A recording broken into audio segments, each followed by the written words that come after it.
Assalamualaikum warahmatullahi wabarakatuh. Alhamdulillah. Nahmaduhu wa nasta'inuhu wa nastaghfiruh. Wa na'udzu billahi min shururi anfusina wa sayyiati a'malina. May yahdihillahu fala mudilla lahu wa may yudlil fala hadiya lahu. Asyhadu an la ilaha illallah wahdahu la syarika lah. Wa asyhadu anna Muhammadan abduhu wa rasuluhu la nabiyya ba'da. Allahumma shalli ala Muhammadin wa ala alihi wa ashabihi wa man sara ala nahjihi ila yaumil qiyamah. A'udzu billahi minasy syaithanir rajim. Bismillahirrahmanirrahim. Ya ayyuhalladzina amanu taqullaha haqqa tuqatih wa la tamutunna illa wa antum muslimun. Ya ayyuhan nasu taqu rabbakum allazi khalaqakum min nafsin wahidah wa khalaqa minha zawjaha wa batha minhuma rijalan katsiran wa nisaa'a wattaqullaha allazi tasaaluna bihi wal arham innallaha kana 'alaykum raqiba. Ya ayyuhalladzina amanu taqullaha wal tanzur nafsum ma qaddamat lighad wattaqullaha innallaha khabirun bima ta'malun. Hadirin jamaah salat subuh yang dimuliakan Allah Subhanahu wa taala. Alhamdulillah pada hari ini tanggal 25 Desember, hari tahun Desember itu hari mu'alaf tingkat dunia ya. Ya, benar kan? Baru saya dapat informasi itu dari Bapak Haji Iwan bahwa tanggal 25 Desember itu hari mu'alaf tingkat dunia. Alhamdulillah. Bukan tingkat Yasmin, sektornya bukan, tingkat dunia, mu'alaf tingkat dunia. Ya Alhamdulillah. Kembali kepada masalah firman Allah surat Al-Hasr tadi ayat 18 ya. Kita disuruh kita sebagai orang yang beriman kan, diingatin terus oleh Allah Subhanahu wa taala. Ya ayyuhalladzina amanu taqullaha. Bagi orang yang beriman bertakwa kepada Allah, laksanakanlah perintah Allah, jauhi larangannya. Wal tanzur nafsum ma qaddamat lighad. Dan hendaklah setiap diri memperhatikan. Jadi kita ini masing-masing memperhatikan apa yang telah diperbuat. Lighad untuk hari setelah kematian. Yang namanya mati pasti itu sunatullah. Nggak ada yang bisa melawan kematian. Siapapun, orang kaya pasti mati, orang miskin juga mati, orang soleh juga mati, orang durhaka juga mati, pejabat juga mati, yang tidak punya jabatan juga mati. Jadi mati itu pasti. Cuma Allah mewanti-wanti kita sebagai orang beriman, saking sayangnya Allah lagi deh. Setiap Jumat dibaca itu oleh khotib. Ya ayyuhalladzina amanu taqullaha haqqa tuqatih wa la tamutunna illa wa antum muslimun. Wahai orang beriman, bertakwalah kepada Allah, laksanakanlah perintah Allah dan jauhi larangannya. Dengan sebenar-benar takwa. Mungkin dia khawatirkan ya, takwanya bohong-bohongan. Karena orang munafik itu ngakunya takwa tapi bohong. Nah kita sebagai orang beriman tentu disuruh bertakwalah yang benar. Dan janganlah kalian mati kecuali dalam keadaan Islam. Jadi jangan sampai kita mati dalam keadaan kufur. Mati dalam keadaan kufur kan repot ya, tidak bisa kembali, tidak bisa diulang gitu ya. Penyesalan nggak ada manfaatnya. Tapi kalau menyesal sekarang, maupun masih hidup. Jadi hidup ini diberi kesempatan oleh Allah untuk berbuat baik. Makanya Mati hidup adalah ujian. Jadi mati hidup adalah ujian. Makanya kalau ada orang mati itu kita seharusnya belajar. Pelajaran yang paling berharga adalah kematian. Makanya kalau datang kematian bukan seolah-olah kita ini hanya dialah yang mati gitu. Padahal kita pun akan mati. Apa yang harus dipersiapkan oleh kita tentang kematian ini? Ya, kita harus punya bekal. Karena kita ini sedang, kalau dalam hadis Al-Fatihah itu disebutkan kita ini sedang merantau, sedang berjalan, sedang musafir. Ya, hingga hanya sebentar. Dan yang lama itu pulangnya kekal itu, begitu pulang tidak akan kembali lagi. Untuk selama lamanya hanya dua kemungkinan, masuk surga atau masuk neraka, tergantung saat masih hidup. Jadi kesempatan ini adalah harus dimanfaatkan seoptimal mungkin untuk kita. Mari kita sama-sama introspeksi diri, muhasabah terhadap apa yang kita telah lakukan. Sahabat masing-masing, menghisab masing-masing, dan termasuk juga menghisab tentang kondisi Indonesia. Ya, kita juga harus menghisab juga tentang kondisi Indonesia. Kenapa seperti ini kan? Kenapa kan begitu ya? Karena kata Allah, Inna Allaha la yughayyiru ma biqaumin hatta yughayyiru ma bi anfusihim. Sungguhnya Allah tidak akan berubah nasib satu kaum kecuali kaum itu mau berubah nasibnya. Berarti nasib itu ada di tangan manusia juga, gitu ya. Kita mau jadi orang yang baik, masyarakat baik, atau mau jadi masyarakat yang tidak baik, itu pilihan kita. Hidup ini pilihan. Ya. Jadi takdir itu pilihan. Sekali lagi ya, Allah ciptakan takdir yang baik dan yang buruk. Kita disuruh milih. Kita disuruh milih. Tentu kita harus milih takdir yang baik. Allah takdirkan ada surga, ada neraka. Kan gitu. Allah takdirkan yang baik dan yang buruk. Siapapun tidak bisa merubah yang baik jadi buruk, yang buruk jadi baik, nggak bisa. Neraka jadi surga, surga jadi neraka, nggak bisa. Yang baik tetap baik, yang buruk tetap buruk. Surga tetap surga, neraka ya neraka lah. Allah lah yang menentukan. Cuma manusia disuruh milih mau masuk surga, mau masuk neraka. Jadi surga neraka itu adalah pilihan. Jadi jangan kita berburuk sangka kepada Allah. Pada saat kita berbuat maksiat, Allah tertakdirkan enak kejadian. Padahal pilihan siapa ini? Pilihan kita lah.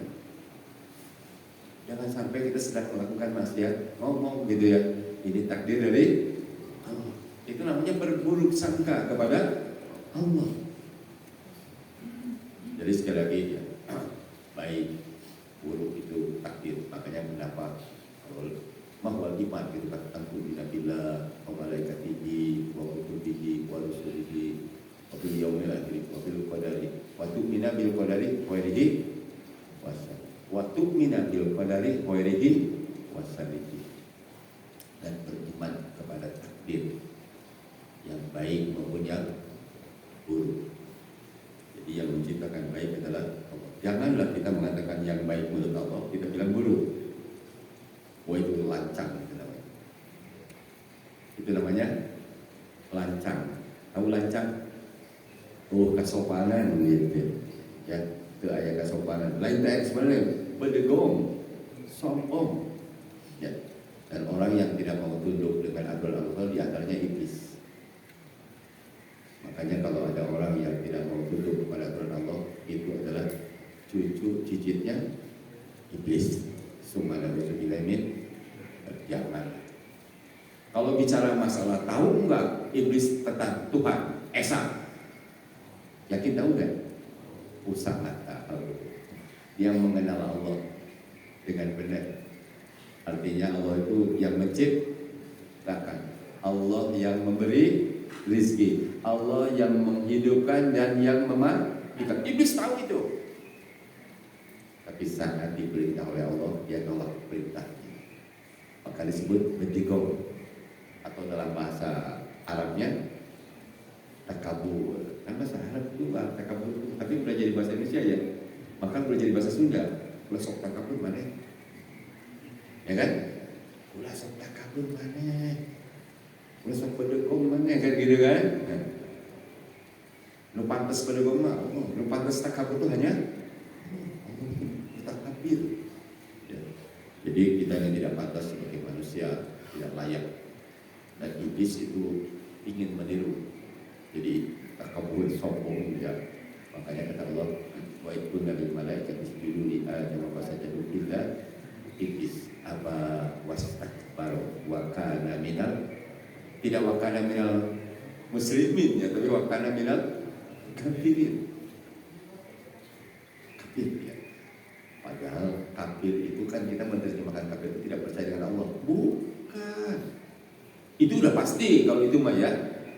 Kalau orang tidak percaya adanya Allah, itu udah pasti kafir. Tapi bukan hanya tidak percaya dengan Allah, tidak mengakui terhadap perintah Allah dan larangan Allah, tidak mengakui terhadap takdir Allah tadi. Ketentuan Allah itu yang benar dan yang salah.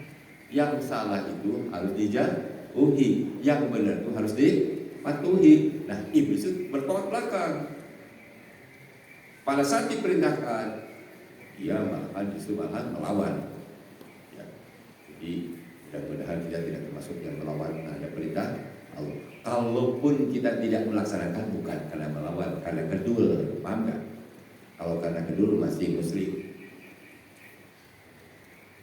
Kalau karena kedul masih muslim, tidak lawan gitu kan? Tapi kedul masih muslim, sholat gitu malas gitu. Tapi akhirnya sholat juga, walaupun di ujung-ujung sholatnya gitu kan. Walaupun sholatnya suka sendirian kan gitu. Masih muslim kan? Masih muslim. Cuma muslimnya muslim yang kurang bagus kan. Kita inginnya menjadi muslim yang bagus. Nah kembali tadi, kalau kita memperhatikan tentang, ya kalau kita lihat para sahabat luar biasa ya, makanya pantas sahabat itu disebutnya orang-orang yang soleh, orang-orang yang soleh, jamaah yang soleh, golongan yang soleh-soleh, golongan-golongan yang dijamin masuk surga. Itu adalah muhajirin dan ansar, dan itu adalah kelompok ya, golongan yang menjadi contoh terbaik.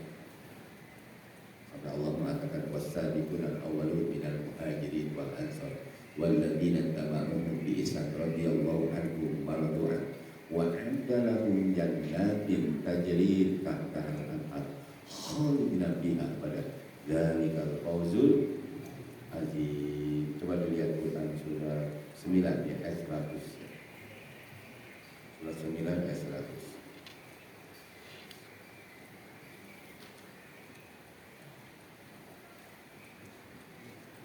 Yang lihat maka masih muda. Dan orang-orang yang terdahulu lagi yang pertama-tama masuk Islam di antara orang-orang muhajirin dan ansor, dan orang-orang yang mengikuti mereka dengan baik, Allah ridho kepada mereka dan mereka pun ridho kepada Allah. Allah menyediakan bagi mereka surga-surga yang mengalir di bawahnya sungai-sungai, mereka kekal di dalamnya selama-lamanya. Itulah kemenangan yang agung. Itu hebatnya ya, muhajirin ansor itu Allah ridho. Allah ridho, mereka pun ridho, luar biasa. Ternyata yang diridho itu bukan hanya muhajirin ansor dalam ayat itu, walladzina tabauhum bi ihsan gitu kan, dan orang-orang yang mengikuti mereka dengan baik. Yang dimaksud orang-orang itu adalah generasi setelah muhajirin ansor, termasuk apa namanya, setelah muhajirin ansor itu tabi'in, tabi'in, terus termasuk generasi kita, termasuk generasi yang akan datang. Sepanjang mencontoh muhajirin ansor dengan benar, Allah ridho. Bayangkan kalau Allah sudah ridho pasti masuk surga, yakin ya. Kalau Allah sudah ridho pasti masuk surga. Kalau kata orang sufi itu ridho itu di atas ikhlas. Ya, ridho itu paling tinggi. Ya. Kalau Allah sudah ridho pasti masuk surga, pasti. Ya. Kalau Allah sudah ridho pasti masuk.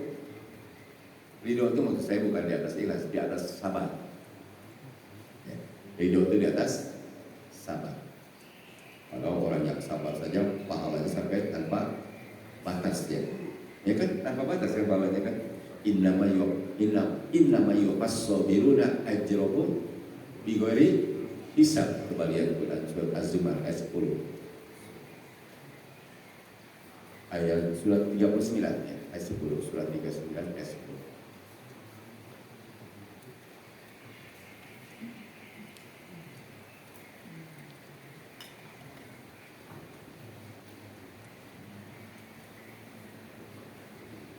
Katakanlah Muhammad, wahai hamba-hambaku yang beriman, bertakwalah pada Tuhanmu. Bagi orang-orang yang berbuat baik di dunia ini akan memperoleh kebaikan dan bumi Allah itu luas. Dan yang orang-orang yang bersabarlah yang disempurnakan pahalanya tanpa batas. Jadi orang sabar itu pahalanya disempurnakan tanpa batas. Kalau udah pahala tanpa batas ya bagaimana, bayangkan ya. Padahal kalau lihat hadis ya, setiap anak Adam itu pahalanya satu kebaikan dilipatkan 10 sampai 700 kali lipat. Kecuali sabar tadi. Kecuali saum. Kenapa saum beda? Karena saum itu ada 3 kesabaran, kan gitu.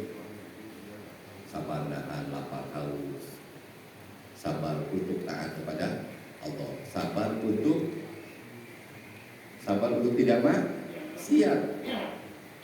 Makanya saum itu pahalanya tanpa batas.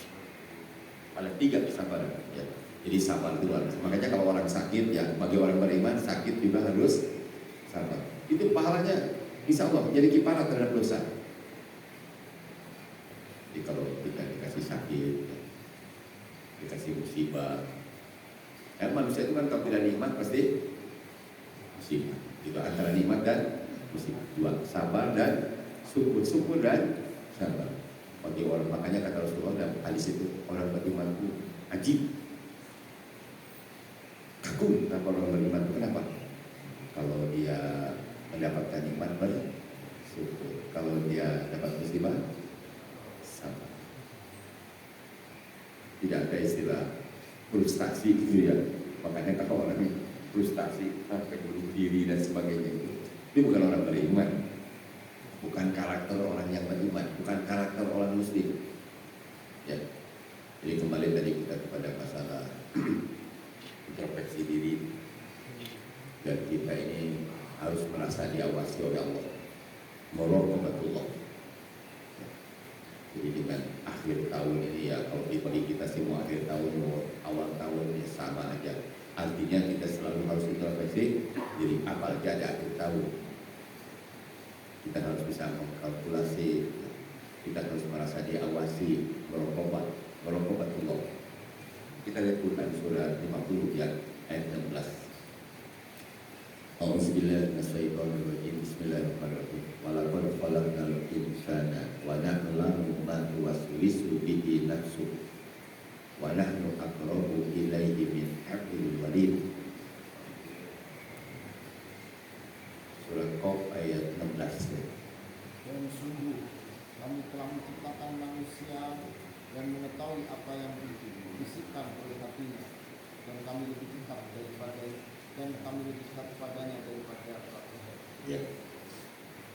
Jadi kita ini memang diciptakan oleh Allah Subhanahu wa ta'ala. Harus yakin ya, yang menciptakan kita adalah Allah. Kata Allah itu tahu tentang bisikan hati manusia, luar biasa. Manusia miliaran, Allah tahu bisikan hati masing-masing. Kita melakukan apapun tergantung niatnya. Maksud saya melakukan kebaikan tergantung niatnya. Kalau kejelekan tidak usah tergantung niatnya ya. Kalau mau ngebom gitu ya, nggak usah tergantung niatnya, itu dosa itu ya, jangan ya. Dan orang muslim tidak mungkin ngebom ya, yakin kan? Kalau orang muslim tidak mungkin ngebom. Tanggal 22 Desember bikin bom di gereja, kira-kira orang muslim bukan? Bukanlah. Ngaku muslim, tapi bukan muslim ya. Karena kalau orang muslim itu jangankan perbuatan, bisikan hati aja Allah tahu. Bayangkan. Jadi yang suka ngomong-ngomong, saya sering menyampaikan di sini, membunuh tidak sengaja saja harus apa? Membunuh tidak sengaja saja harus ada dokter di sini. Kalau ada dokter, maaf ya, dokter salah resep, pasiennya mati, itu namanya membunuh tidak sengaja itu. Guru ngaji gitu kan, guru ngaji gitu. Santrinya ini memang yang satu ini nakalnya terlalu berlebihan gitu kan, dicepret nih sama gurunya, kelepek aja mati gitu kan. Padahal nyepretnya bukan untuk membunuh, tapi nyepret untuk mendidik gitu kan, kelepek aja mati. Itu namanya membunuh tidak sengaja. Bapak jadi polisi atau jadi tentara gitu ya, mengejar pencuri gitu kan, mengejar pencuri, mau ditembak, pas kena yang ditembak adalah imam masjid. Nah, umpamanya itu namanya membunuh tidak sengaja. Pak Jafar yang ketembak gitu banyak gitu kan, kalau takut imam masjid takut, Pak Jafar ketembak mati gitu kan, salah sasaran namanya, itu salah sasaran, itu namanya membunuh tidak. Itu saja harus puasa berturut-turut 2 bulan. Pertama bayar dia, yang kedua harus puasa berturut-turut 2 bulan. Apalagi kalau membunuh sengaja. Jadi Allah itu tahu, bisikan hati aja Allah tahu gitu, apalagi yang begitu-begitu gitu. Ya, itu bukan derajat Islam sekali ya. Dan tidak mewakili umat Islam. Tapi jangan juga kita menggunakan semua agama ngaco juga. Semua agama benar. Kalau menurut Allah, agama yang benar hanya Islam. Itu kan, yakin ya? Anda berbisik-bisik dalam hati, semua agama itu benar, semua murtad ya. Semua lauzubillah. Tapi Islam sekali lagi bukan agama yang sangat kasar ya. Membunuh tidak sengaja saja harus puasa berturut-turut 2 bulan. Pertama, hubungan manusia dengan ahli waris. Kalau baca saya tafsir ya, Kalam Al-Manan, termasuk tafsir Ibnu Katsir, termasuk Izalil Quran, itu yang dimaksud keluarga di situ adalah ahli waris. Kan begini, man qatala wa ma kana lil mu'minin ayatul mu'min illa qata'an wa man qatala mu'minan qata'an patah raqabatil mu'minatin wa diyatun musallamatun ila ahlihi. Ila ahlihi itu artinya ahli waris. Ahli waris itu banyak ya, ahli warisnya ya. Kalau anak yang mati, ya bisa bapaknya, bisa ibunya kan gitu. Bisa kalau punya istri, bisa istrinya. Kalau punya suami, suaminya. Itu ahli waris. Jadi yang bayar dia itu kepada ahli waris. Tapi kalau kata ahli warisnya, sudahlah, ini kan musibah, bukan sengaja. Bebas itu. Hubungan manusia dengan manusia. Tidak perlu masukin ke penjara, tidak perlu dilaporkan ke polisi. Pemborosan, ya, uang negara hanya untuk mengurusin orang-orang seperti itu, padahal membunuh tidak sengaja, gitu mah ya. Tidak sengaja nggak usah dilaporkan. Namanya juga bukan sengaja. Itu hubungan manusia dengan manusia. Tapi hubungan Allah belum selesai. Ya harus memerdekakan hamba saya. Kita nggak ada hamba saya. Patah rukun mukminat itu. Tidak ada hamba saya kita amal wajib yang syahrini bukan ini taubatan Allah. Maka jika tidak mendapatkan hamba saya, puasa berturut-turut 2 bulan. Bayangkan puasa berturut-turut 2 bulan dalam rangka tobat kepada Allah. Padahal bukan sengaja disuruh tobat tuh. Ya, kita lihat Quran surah An-Nisa ya. Surat An-Nisa ayat 92 ya. Surat An-Nisa ayat 92.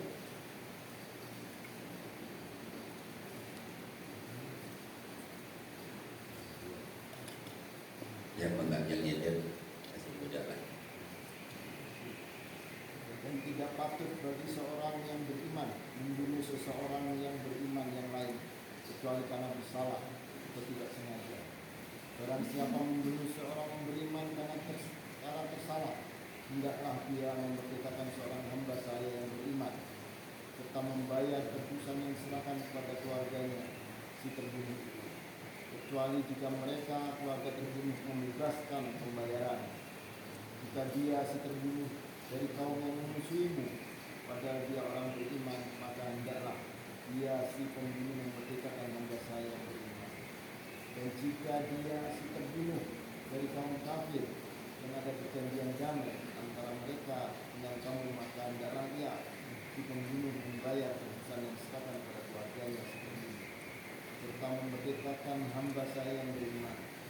Barang siapa tidak mendapatkan hamba sahaya, maka hendaklah dia si pembunuh berpuasa 2 bulan berturut-turut sebagai tobat kepada Allah, dan Allah Maha Mengetahui Maha Biasa. Iya, terima kasih. Jadi kita sebagai orang yang beriman itu jangankan ucapan ya, perbuatan. Makanya ucapan itu pengaruhnya besar. Bapak punya istri, ya, pulang dari sini ngomong dengan sadar, mulai hari ini saya ceraikan kamu. Jatuh nggak? Talak. Jatuh nggak talak? Oh jatuh, hati-hati itu. Bukan di pengadilan agama jatuhnya, itu di rumah saat Anda mengucapkan talak. Atas Anda sebelum 3 bulan 10 hari ya, rujuk, karena itu talak raj'i ya. Itu Anda tidak usah ngomong aja sama istri, saya mau kembali, dan atau dengan isyarat dan istri menerima, itu halal. Tapi kalau Anda di atas 3 bulan 10 hari lewat, itu Anda harus akad lagi. Habis masa idahnya, masa idahnya habis. Itu gara-gara ucapan bukan? Ucapan itu pengaruhnya besar pengaruhnya. Maka jangan asal mengucapkan. Ya, kadang-kadang orang asal mengucap. Saya ngomong kepada Bapak, setan, kira-kira sakit nggak Bapak? Sakit nggak? Dia bilang setan, itu yang nyender setan. Punya Masya Allah, umpamanya. Atau sejafar setan, ya pasti. Maaf ya, sejafar setan. Itu omong, ucapan bukan? Ucapan. Kita, orang mau masuk Islam, harus mengucapkan 2 kalimat syahadat untuk membuktikan dia muslim atau tidak. Kalau kata siang, saya sudah dalam hati aja masuk Islam, sah nggak? Ya nggak sah lah, harus mengucapkan 2 kalimat syahadat. Jadi ucapan itu pengaruhnya sangat besar ya. Makanya jangan asal mengucapkan. Makanya kepada istri, kalaupun marah, jangan bilang saya talak kamu, saya ceraikan kamu. Hati-hati, jangan ya. Karena itu pengaruhnya besar. Anda yang tadinya halal jadi bisa jadi haram. Contoh lagi, ucapkan begini. Bapak ini kan udah tua ya. Ya, banyak yang tua maksud saya ini. Ya. Kalau di atas 50 kan tua ya. Kalau di bawah 40 kan masih muda. Ya. Kalau di atas 50 kan sudah mulai tua. Apalagi kalau 70, 80 tua banget. Ya. Nah, Anda kepada istri hanya mengucapkan begini aja. Sudahlah, Mak. Sekarang itu kan kita udah pada tua. Hidup serupa, makan kita bersama, urus anak, urus cucu bersama-sama. Tapi kalau urusan tidur, saya bisa saja, saya anggap kamu seperti ibu saya aja. Itu ucapan bukan? Ucapan. Itu maaf, namanya zihar. Begitu Anda gitu sebagai suami ingin gitu maaf ya, ingin gitu kan, ingin tidur sama istri, Anda tidak bisa. Anda harus puasa dulu berturut-turut 2 bulan. Bayangkan puasa berturut-turut 2 bulan. Itu gara-gara ucapan, namanya zihar. Ya, kita lihat Quran surah Al-Mujadilah ayat 3 dan ayat 4 ya. Walladzina yudhahiruna min nisa'ihim al-ayat surah 58 ayat 3 dan ayat 4. Surat 58 ayat 3 dan ayat 4.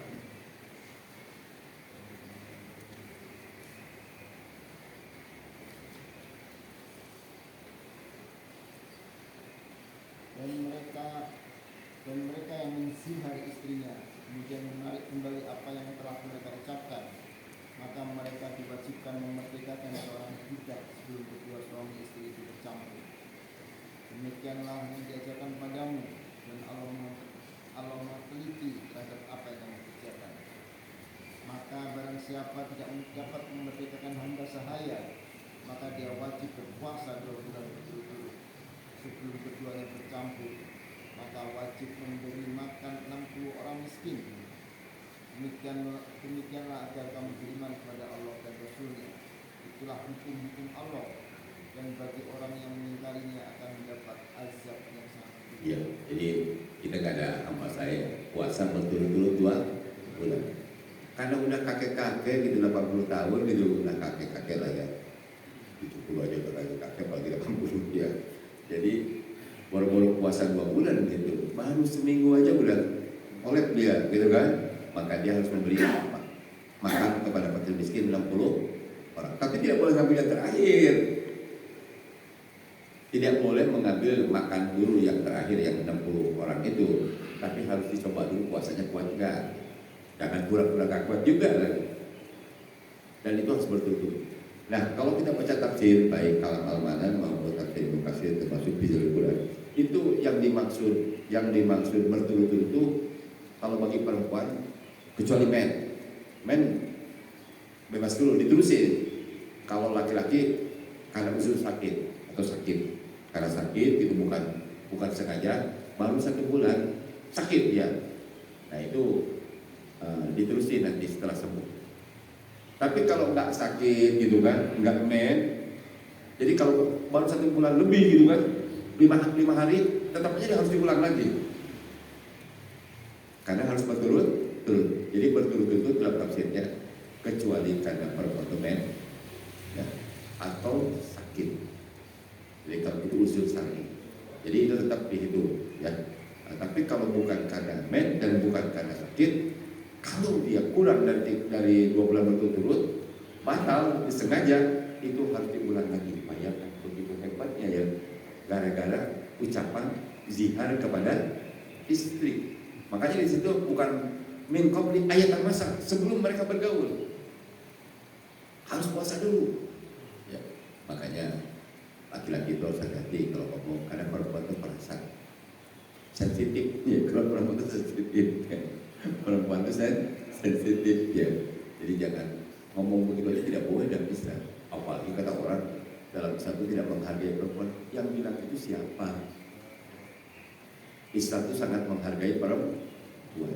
Bahkan yang menentukan anak soleh tidak soleh itu perempuan. Yang menentukan anak kita itu anak kita benar tidak benar juga perempuan, bukan kita. Yakin ya? Yang menentukan anak kita di rumah itu anak kita, gitu kan? Itu perempuan. Yang menentukan soleh dan tidak soleh juga perempuan. Kita contohkan lah.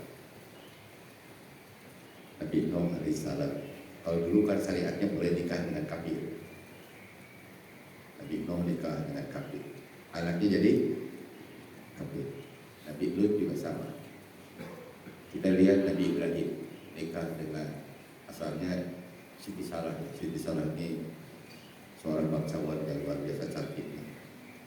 Tapi karena dia tidak punya anak, beliau mengatakan kepada suaminya, nikahilah budak, yaitu Siti aja supaya punya keturunan. Nah itulah Ismail lahir. Ya. Jadi Siti Hajar itu budak yang sangat soleha. Jadi salahnya juga soleha, gitu kan? Siti Hajar juga soleha. Makanya anak jadi nabi. Jadi Siti Sarah anaknya siapa namanya? Ishak ya, nah, Nabi Ishak. Kalau Siti Hajar Nabi Ismail alaihissalam. Itu soleh karena orang tuanya soleh. Kita lihat lagi Nabi Musa diangkat oleh Fir'aun. Fir'aun itu makhluk yang paling durhaka di dunia ya. Salah satu makhluk yang paling durhaka di dunia namanya Fir'aun. Sampai Allah sebut dalam Quran ya. Tapi karena istrinya, nah dulu sekali lagi ya, dulu itu nikah boleh dengan non muslim. Kalau sekarang dilarang ya. anak ibu angkatnya itu adalah perempuan yang soleha, sehingga Nabi Musa juga ya Nabi lah, soleh. Kalau Nabi pasti, kalau Nabi itu udah pasti soleh, kalau saya sebut soleh lagi, Nabi itu pasti soleh. Bahkan bukan hanya soleh, tapi muslim. Kan tidak setiap orang soleh itu muslim, tapi orang muslim pasti soleh. Jadi mudah-mudahan istri-istri kita termasuk istri-istri yang baik ya. Kalaupun tidak baik ya, bukan harus dicerai, harus diperbaiki ya. Harus berubah jadi tidak baik menjadi baik. Jangan mempeng-mempeng, oh istri kebetulan kurang baik ini, kalau udahlah ceraikan aja, ganti lagi yang baik. Enggak, itu kan begitu ya. Kita berusaha bersama-sama menjadi orang yang baik ya. Jadi kembali tadi kepada masalah Allah itu mengawasi ya, jangankan ucapan ya, jangankan ucapan, perbuatan, bisikan hati aja Allah tahu. Wa na'lamu ma tuwaswisu bihi nafsu, dan kami mengetahui tentang bisikan hati manusia. Manusia itu miliaran, bayangkan. Tapi kok Allah tahu bisikan hatinya masing-masing ya. Malaikat aja terbatas, malaikat raqib itu terbatas. Jadi kalau Rocky tugasnya mencatat, kalau Atik ya sebaliknya lah. Jadi tidak tumbang tindih gitu. Jadi yang satu aja tugasnya, nggak dua-duanya. Tapi Allah mengetahui tentang dua-duanya. Makanya ingat nggak baca hadis itu, hadis apa yang disolihin yang bab itu, yang membunuh 90 orang itu, 99. Lantas dia minta pendapat kepada seorang pendeta, tapi karena pendeta menjawab nggak bakal terima tobatnya, bunuh aja sekalian, jadi 100 kan. Kan lengkap ya 100 ya. Jadi dia telah membunuh orang satu. Kalau zaman dulu membunuh 100 itu bukan hal yang mudah itu. Karena apa? Kalau sekarang dibom aja bisa dibuat. Dulu itu kan langsung berhadapan, ya warak lah gitu. Jawara kalau dulu itu berhadapan gitu, betul-betul. Jadi bukan membunuh, harus beratap dulu gitu. Ya, bunuhlah orang sampai 100. Lengkap lah. Nah, dia tobat. Begitu datang kepada seorang alim, seorang syekh, seorang ulama. Kalau saya tobat membunuh 100 bisa terima kan? Insya Allah diterima. Tapi dengan syarat kan gitu. Syaratnya sebutkan ABC. Lantas dia disarankan oleh si Syekh tadi, kamu tinggal di mana? Oh, saya tinggal di katakanlah Tanjung Priuk.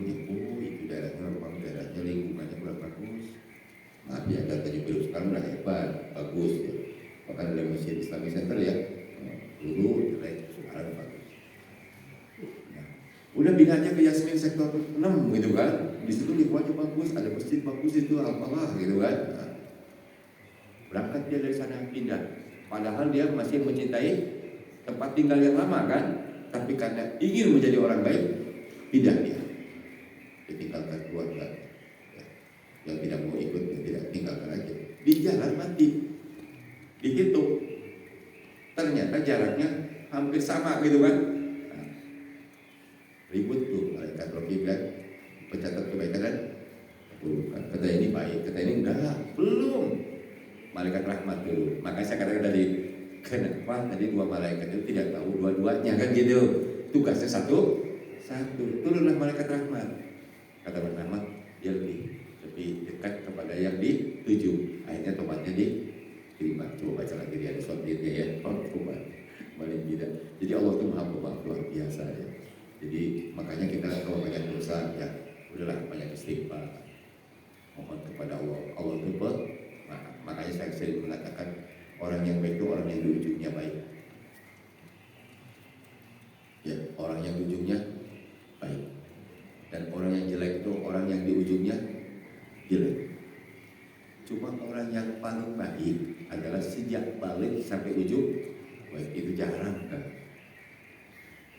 Orang yang paling baik itu orang sejak balik menjadi orang baik sampai ujung hayatnya. Tapi orang baik adalah orang yang di ujungnya baik.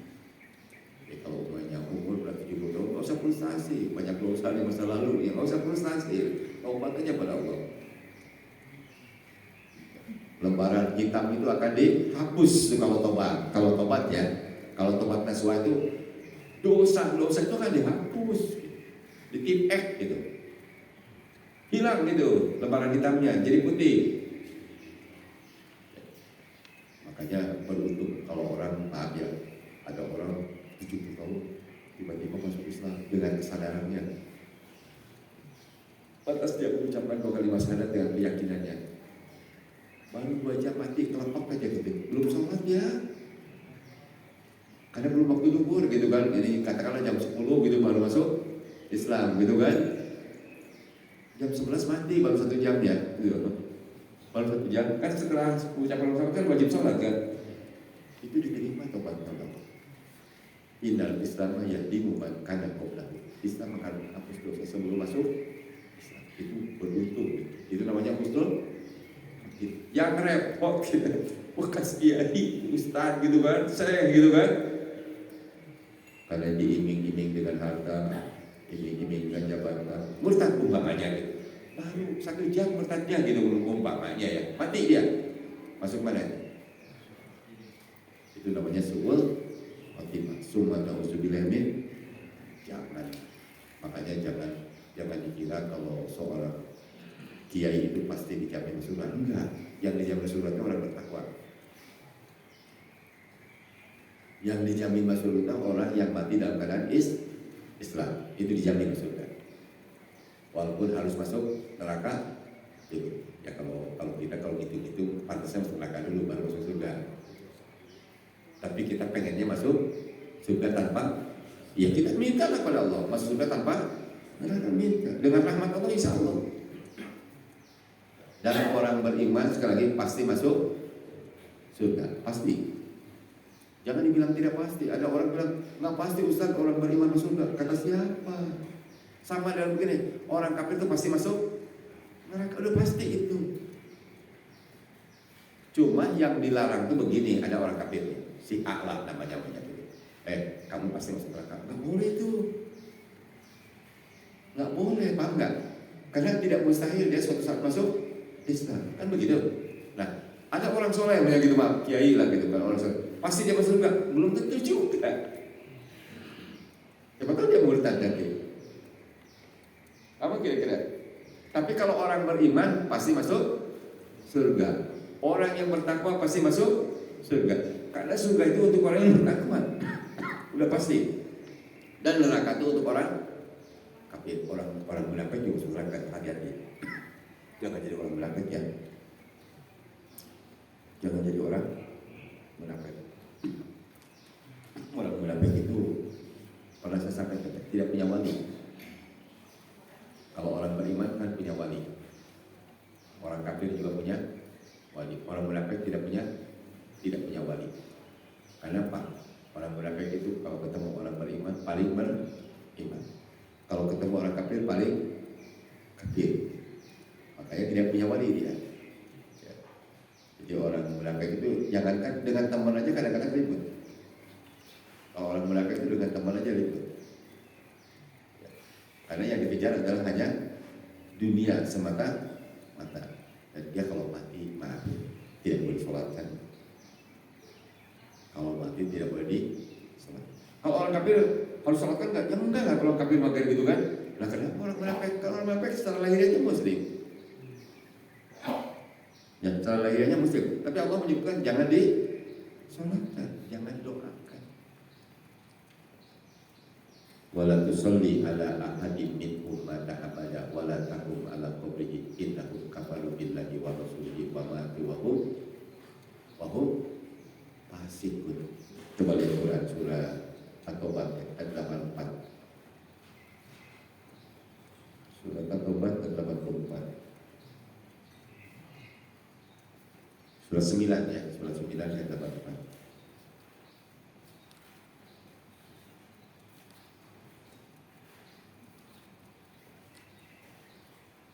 Dan janganlah engkau Muhammad laksanakan sholat untuk seseorang yang mati di antara mereka orang-orang munafik selama-lamanya, dan janganlah engkau berdiri mendoakan di atas kuburnya sesungguhnya mereka ingkar pada Allah dan Rasulnya dan mereka mati dalam keadaan fasik. Ya, kalau kita lihat asbabun nuzulnya ya di tafsir Ibnu Katsir, juga tafsir yang lain sama. Ya, itu adalah Abdullah bin Ubay bin Salul. Ya. Jadi Abdullah bin Ubay itu mati, anaknya itu minta kepada Rasulullah untuk disolatkan. Turun firman Allah ini kan gitu, jangan disolatkan, bahkan jangan didoakan. Doakan tak boleh. Abdullah Ubay bin Salul itu luar biasa ya. Antum pada saat perang Tabuk pernah baca perang Tabuk itu? Ya. Berapa itu Rasulullah itu maaf ya berangkat sekitar 1.000 orang, mau prajurit 1.000 orang. Ya. Dan saat itu sangat panas luar biasa. Makanya kata begitu Rasulullah sudah mau berangkat nih, kata Abdullah bin Ubay bin Salul tadi, kita sedang panas begini tak pantas, kita pulang aja, kita duduk aja. Ya. Nah itu Rasulullah berangkat, dia gembira-gembira aja. Gitu. Dan itu bukan pengaruhnya besar. Abdullah bin Ubay itu sampai 300 orang, bayangkan dari 1.000 itu 300 itu yang tidak berangkat. Maka kata Rasulullah jangan disolatkan, kata Allah jangan disolatkan. Ya. Jadi itu terkait dengan Abdullah bin Ubay bin Salul. Ya. Ini kan salah satu contoh tokoh orang munafik. Jadi orang munafik ini memang suka motong jalan ya. Jadi kadang-kadang ke Islam itu paling tidak suka lah gitu ya dengan Islam. Tapi kita di satu sisi gembira ya dengan sepak bola di mana di Qatar itu ya, bahwa selama ini gambaran orang Eropa, orang Barat terhadap Islam itu adalah keras gitu ya, sadis gitu. Ternyata sopan-sopan, ramah-ramah, sehingga tidak sedikit orang banyak masuk Islam. Bahkan saya pernah baca juga di Belgia itu ya, ada seorang peneliti agama Islam, ya, seorang pendeta perempuan itu di Belgia itu 1.000 pengikutnya masuk Islam, 1.000 dari 1.000-nya, luar biasa pengaruh Islam. Termasuk di Indonesia ini siapa? Dian apa namanya? Dian apa? Wajib Dian apa? Sodatman? Dian, ada nama Dian itu yang terkenal di Indonesia ini masuk Islam. Dian Sastro ya. Pura-pura aja karena perempuan yang nggak mau mengucapkannya. Ya. Dian Sastro itu Katolik ya. Dia Katolik. Ya. Dia pelajari semua agama, dipelajari sama dia, termasuk Islam. Bapaknya masih Katolik. Kata bapaknya, kalau kamu masuk Islam, yakin bukan karena terbawa orang, silakan. Bapaknya dulu meneliti agama Buddha gitu dulu, tapi tidak masuk, tetapnya Kristen dia. Nah, Dian Sastro ini masuk Islam, luar biasa. Jadi dia membantah bahwa Islam itu ya seperti yang digambarkan orang goblok dan galak lah kan gitu ya. Ternyata Islam satu-satunya agama yang sangat ramah.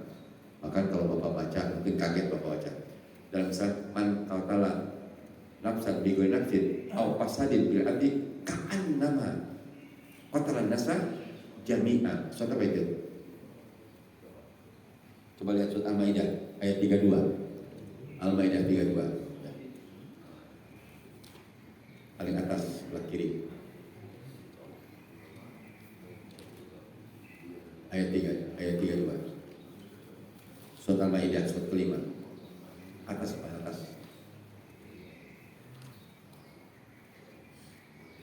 Min ajli awalnya. Di tengah-tengahnya man qatala nafsan bi ghairi nafsin aw fasadin fil ardi faka'annama qatalan nasa jami'a al-ayat. Mana? Oleh karena itu kami tetapkan suatu hukum bagi Bani Israel, bahwa barang siapa membunuh seseorang bukan karena orang itu membunuh orang lain, atau bukan karena berbuat kerusakan di bumi, maka seakan-akan dia telah membunuh semua manusia. Barang siapa melihara kehidupan seorang manusia, maka seakan-akan dia telah memelihara kehidupan semua manusia. sesungguhnya Rasul kami telah datang kepada mereka yang membawa keterangan yang jelas, tapi kemudian banyak di antara mereka setelah itu melampaui batas. Ya. Jadi hebat dalam Islam itu luar biasa ya. Saya ini membunuh Ustaz Ahmad gitu ya. Ustaz Ahmad dibunuh tanpa ada kesalahan, nggak apa-apa. Bunuh sama saya gitu. Itu sama dengan membunuh semua, lalu luar biasa. Anda merawat orang, ya, menyelamatkan orang, ya, padahal hanya orang yang selamatkan satu orang. Anda sama dengan menyelamatkan semua manusia. Maka dalam Islam itu luar biasa. Maka tidak sedikit orang masuk Islam setelah baca Quran dengan benar gitu kan. Kalau orang ingin masuk Islam itu ditulis. Jadi kadang-kadang orang yang mu'alaf ini lebih hebat daripada kita gitu. Ya, kenapa? Dibaca semuanya gitu, diulang-ulang, dibaca terus gitu. Ya, yang mudah-mudahan kita juga jangan sampai kita alhamdulillah Islam keturunan, tapi diterusin belajar. Bersyukur kepada Allah. Jadi jangan puas dengan keturunan aja, kalah sama mu'alaf. Ya. Mudah-mudahan hari ini kata Pak Iwan tadi saya, mana Pak Iwan? Ada Ustaz Iwan. Saya tadi kemarin bersama dengan Ustaz Iwan dan Pak RT Menteng asli ya, RT 02. Jadi kata Pak Iwan, hari ini adalah hari mu'alaf tingkat internasional. Sudah diresmikan belum Pak Iwan? Ya kira mungkin itu cukup ya. Udah habis waktunya. Oh 15 menit lagi. Ya, mangga 15 menit lagi silakan ada tanya jawab. Ustaz, saya mau nanya Ustaz. Tadi disebutkan bahwa surat apa namanya? Kalau mau bunuh orang itu apa namanya membayar misalnya pada keluarganya terus bisa dapat Anissa ya. Gimana dengan apa namanya di apa surat Al-Qur'an itu Ustaz tentang kisos itu? Tentang apa? Tentang kisos. Ya. Ya. Ya. Kalau lalu dikasih bisa itu artinya tidak, artinya apa masih harus melakukan apa namanya fatah itu kemudian formulir masih harus melakukan masih harus. Kalau kisos begini, al kisosu hayatu ya ulil albab. Kisos itu maaf ya, yang mengkisos itu bukan maaf ya. Jadi gini, saya ini membunuh oleh Ustaz Ahmad, dibunuh dengan sengaja ya. Nanti pengadilannya bukan keluarga saya yang nanti ngebunuh Ustaz Ahmad, bukan ya. Nanti Ustaz Ahmad dipanggil oleh hakim, ternyata yakin dan ada saksi bahwa membunuhnya dengan sengaja, itu harus dikisos. Ustaz Ahmad harus dibunuh lagi gitu kan. Tapi yang bunuh bukan ahli warisnya, nggak ada bayar diat itu Bang. Yang diat itu terkait dengan membunuh tidak sengaja. Bahkan dalam Quran surat An-Nisa 93 itu waman qatala mu'minan muta'ammidan fajazaohu jahannam khalidan biha al-ayat. Coba lihat Quran surat An-Nisa 93.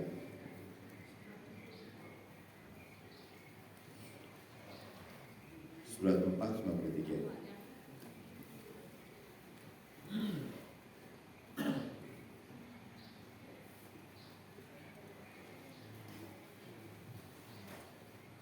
Dan barang siapa membunuh seseorang yang beriman dengan sengaja, maka balasannya ialah neraka jahanam.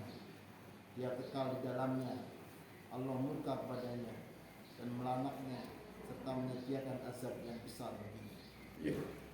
Jadi kalau kisos beda ya. Kalau kisos itu yang melaksanakan kisos adalah pemerintah ya.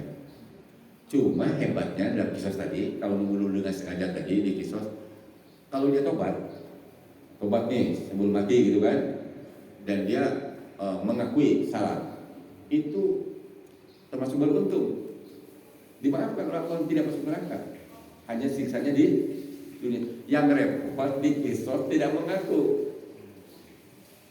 di neraka tetap di akhirat tetap dapat masuk neraka, di dunia juga kan kena gitu. Kalau kisos ya, kalau kisos itu kan kaitannya itu aturan Allah.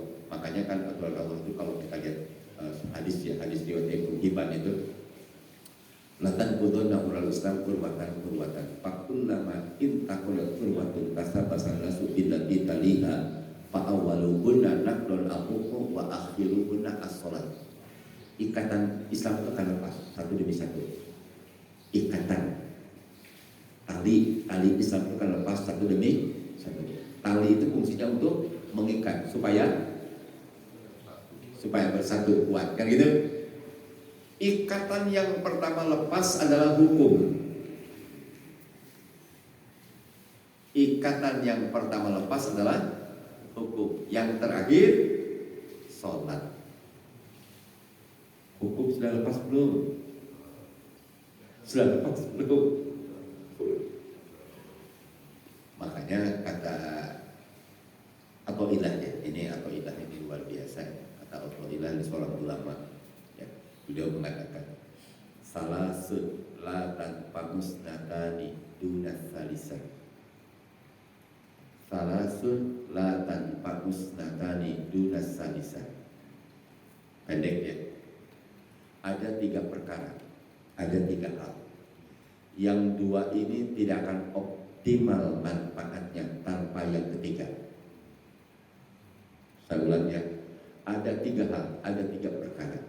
Yang 2 ini tidak akan optimal manfaatnya tanpa yang ketiga. Yang pertama apa? Iman. Kalau iman yang 6 itu, atau wilayah akidah, itu tidak akan optimal manfaatnya. Yang kedua, sholat, tidak akan optimal manfaatnya. Yang ketiga, berjamaah. Yang ketiga, berjamaah. Jadi maaf ya, tanpa jamaah, tanpa persatuan umat Islam ini ya, semuanya tidak akan optimal, tidak akan optimal manfaatnya.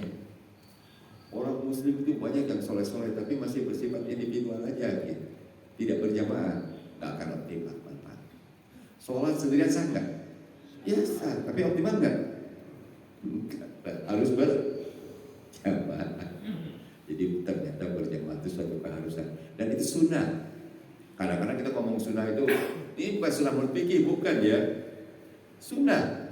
Jangan nikah dong sunnah itu, berjamaah itu sunnah. Jadi berpecah belah adalah bid'ah. Ya, berpecah belah itu bid'ah. Jadi bersatu itu adalah sunnah. Makanya kita harus bersatu bangsa itu. Kalaupun perbedaan dalam masalah fikih, ya, pemahaman, masalah furu yang sifatnya ijtihadi, kita harus bertahu beda. Ya, sekali lagi, masalah furu yang sifatnya ijtihadi, kita harus bertahu berbeda. Tapi kalau masalah akidah, masalah furu yang sifatnya tidak perlu ijtihad, seperti maaf ya, sekarang kan udah mulai ramai lagi.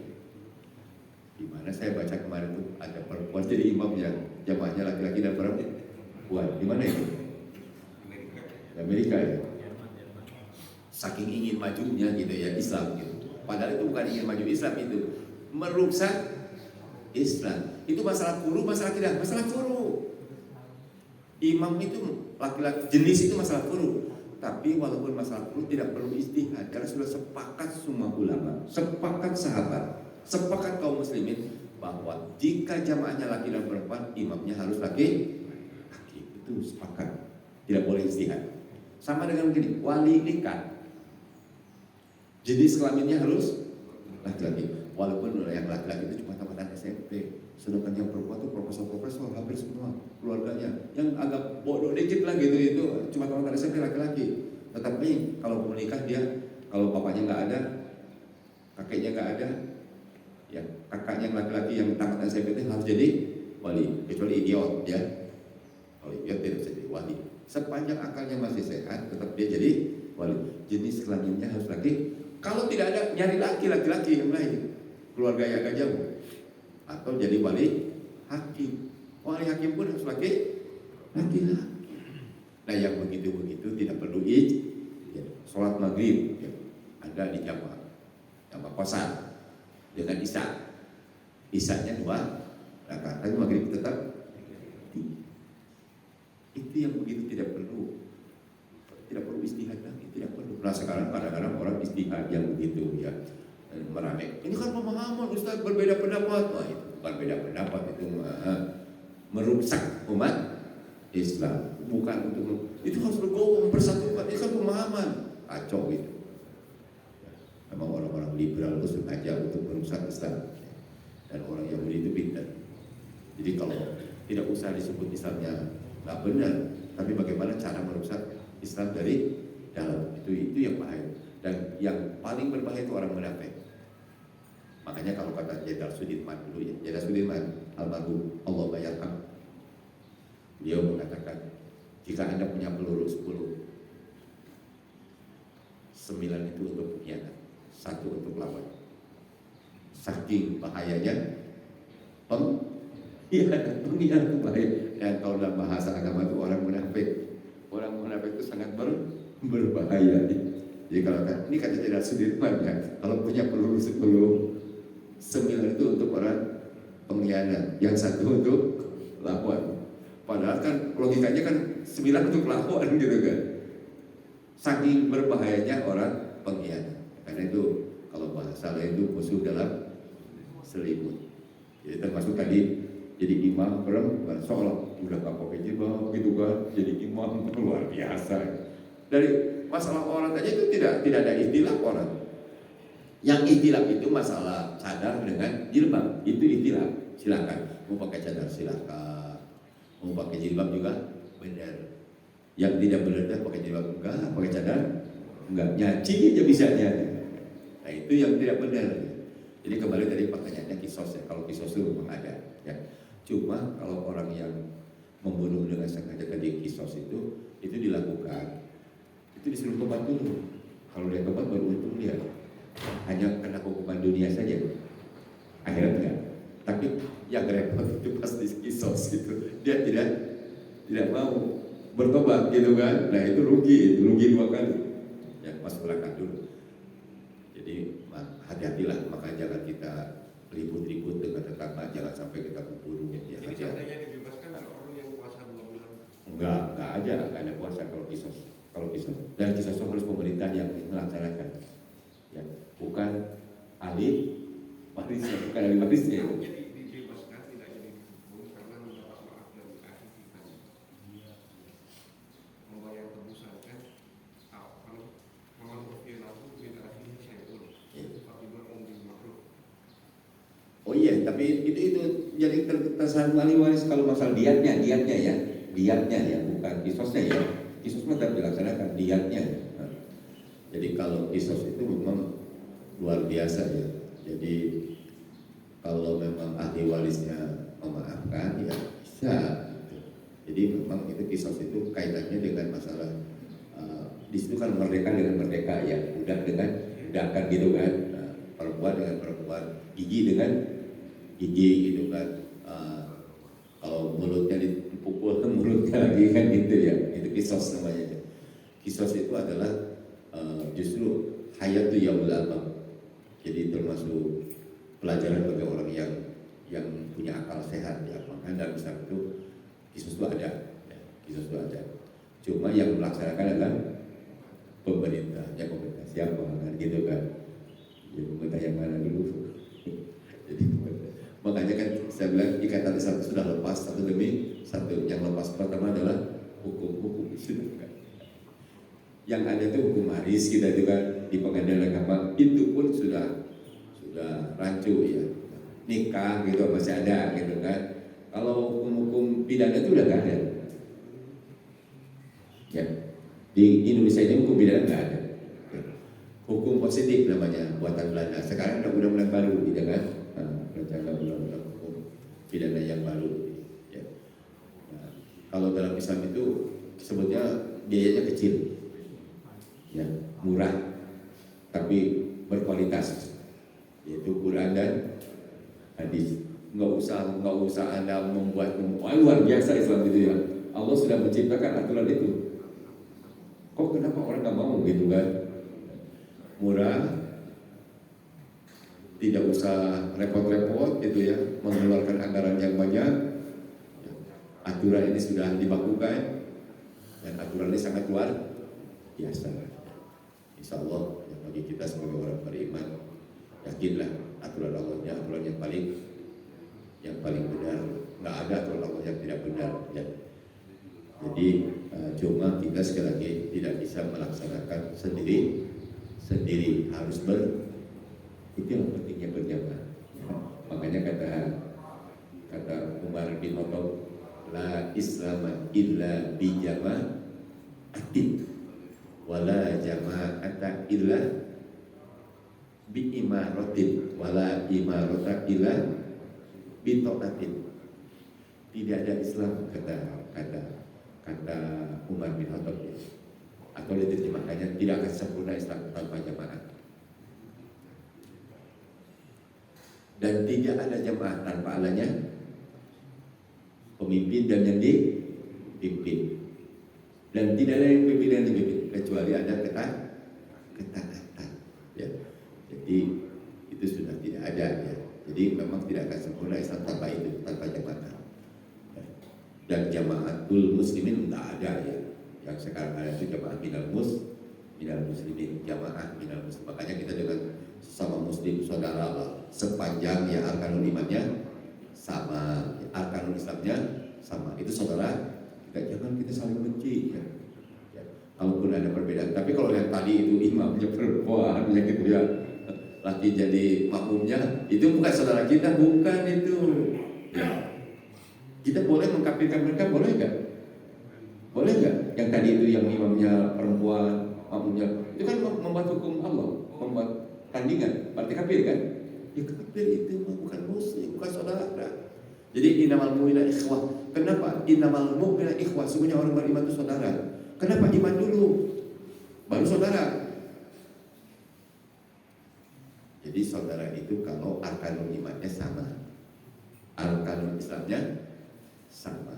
Adapun perbedaan pendapat dalam masalah ijtihadi yang sifatnya buruk, itu kita harus legowo ya. Itu kalau kata Profesor Syekh Qardawi, Allah bayarkan, mustahil orang bisa bersatu dalam masalah furu yang sifatnya ijtihadi, nggak mungkin, mustahil ya. Kita harus legowo. Itu Syekh Qardawi itu luar biasa ya. Seorang ulama yang luar biasa ya. Makanya kenapa orang Qatar punya sikap seperti ini sekarang ini, itu karena gurunya itu Syekh Yusuf Qardawi. Makanya Barat, Eropa kagum lihat orang-orang Qatar yang luar biasa hebatnya. Ya siapa yang ngajar ngajinya? Ya, ternyata seorang ulama yang bernama Syekh Qardawi itu luar biasa hebat. Bahkan bab zakat saja sampai sabu gini yang diterjemahkan oleh Ustaz Didin itu. Ya, Ustaz Didin dengan Dr. Didin, dua-dua din pakai din namanya ya. Itu diterjemahkan hanya bab zakat aja. Itu tebalnya luar biasa. Hanya bab zakat itu tulisan Syekh Qardawi. Saya kira mungkin itu yang saya sampaikan. Mudah-mudahan kita tetap istiqomah dan kita tetap sampai ujung husnul khotimah, dan mudah-mudahan kita semua juga toleran terhadap orang yang non muslim mau ke gereja, silakan. Kita tidak usah mencegat di jalan, tidak usah dibom gitu ya, tidak, apalagi mau berdua, jangan ya, kita jangan ikut-ikutan orang benar begitu ya. Kita tetap toleran, bukan membenarkan agama mereka, dan kita tidak usah mengucapkan selamat datang, karena ucapan itu bisa membuat murtad kita ya. Hati-hati, tetapi toleransi harus, karena lakum dinukum waliyadin. Assalamualaikum.